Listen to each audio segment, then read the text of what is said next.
मित्रांनो, माझ्या नोकरी कट्टा या चॅनलवरती तुमचे सर्वांचे स्वागत आहे। नवीन अपडेट आलेली आहे। मुख्यमंत्री लाडकी बहीण योजनेअंतर्गत आता बँक खात्यामध्ये 1 रुपया येणार आहे। 1 रुपया का जमा होणार आहे, काय प्रॉब्लेम आहे याबद्दल आपण व्हिडिओमध्ये पाहूया। त्यानंतर मराठीमध्ये अर्ज चालणार आहे याबद्दल काय माहिती दिली आहे ही संपूर्ण माहिती व्हिडिओमध्ये थोडक्यात पाहूया। माहिती व जनसंपर्क महासंचालनालय महाराष्ट्र शासन यांनी जाहीर केलेली ही अपडेट आहे। तर व्हिडिओला सुरुवात करण्याआधी व्हिडिओ आवडला तर लाईक, शेअर, सबस्क्राइब करा। अशा प्रकारचे व्हिडिओ येत राहतील।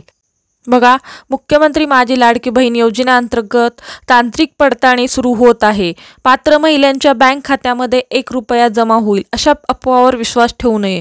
महिला व बाल विकास मंत्री अदिती तटकरे।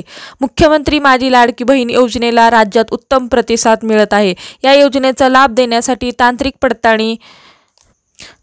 पडताळणी सुरू करण्यात आली आहे। तांत्रिक पडताळणीसाठी काही पात्र महिलेच्या बँक खात्यात 1 रुपया जमा होईल। जमा होणारा 1 रुपया लाभार्थ्याच्या सन्मान निधीचा लाभ नाही तर तांत्रिक पडताळणीचा एक भाग आहे असे सांगून कोणत्याही अफवावर विश्वास ठेवू नये असे आवाहन महिला व बाल विकास विभागाच्या मंत्री अदिती तटकरे यांनी केले आहे।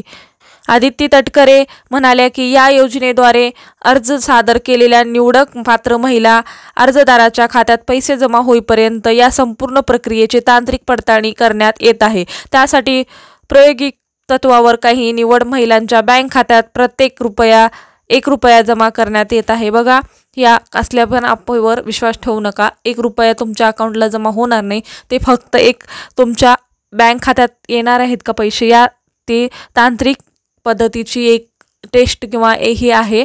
तर तुमच्या खात्यामध्ये 1,500 रुपये जमा होणार आहेत, तर तुम्ही कुठल्याही अफवावरती विश्वास ठेवू नका असे अदिती तटकरे यांनी सांगितलेलं आहे। बघा, त्या काय म्हणतात, ही पडताळणी पूर्ण झाल्यानंतर पुढील प्रक्रिया सुरू करण्यासाठी निश्चितपणे मदत होणार आहे।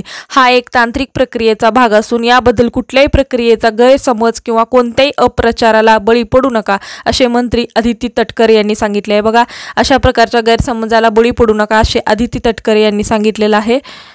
त्याचप्रमाणे मुख्यमंत्री माझी लाडकी बहीण योजनेचे मराठीमधील अर्ज नामंजूर होणार नाहीत।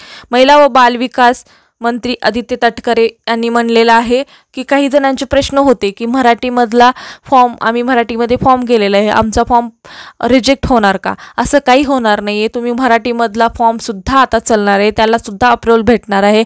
तो रिजेक्ट झाला असेल तरी त्याला परत अप्रूव्हल भेटणार आहे अशा पद्धतीचे सुद्धा अदिती तटकरे यांनी सांगितलेलं आहे। बघा काय सांगितलेलं आहे किंवा काय म्हणलेलं आहे, मुख्यमंत्री माझी लाडकी बहीण योजनेला राज्यात उत्तम प्रतिसाद मिळत आहे। या योजनेसाठी मराठीमध्ये अर्ज करण्यात आले आहेत।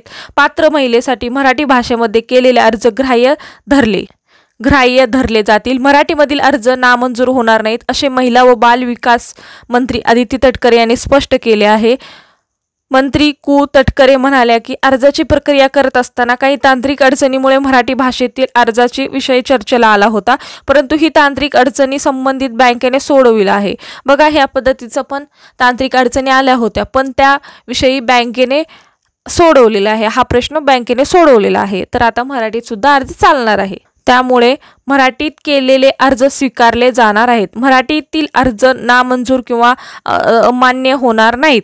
मराठीमधील अर्ज पुन्हा इंग्रजी भाषेत करावे लागतील अशा प्रकारच्या अप्रचार पसरविण्यात येत आहे। अशा कोणत्याही अप्रचाराला पात्र महिला अर्जदाराने बळी पडू नये असे सांगून मराठीत केलेले अर्ज पुन्हा इंग्रजी भाषेत करण्याची आवश्यकता नसल्याचेही मंत्री तटकरे यांनी यावेळी सांगितले आहे। बघा, इंग्रजी भाषेत करायची काही गरज नाही आहे, तुम्ही मराठी भाषेमध्ये केलेला अर्ज सुद्धा मान्य होणार आहे। अशा प्रकारची ही माहिती होती। हा व्हिडिओ कसा वाटला कमेंटद्वारे कळवा आणि अशा प्रकारचे नवनवीन व्हिडिओ बघण्यासाठी आमच्या चॅनलला सबस्क्राईब करा। धन्यवाद।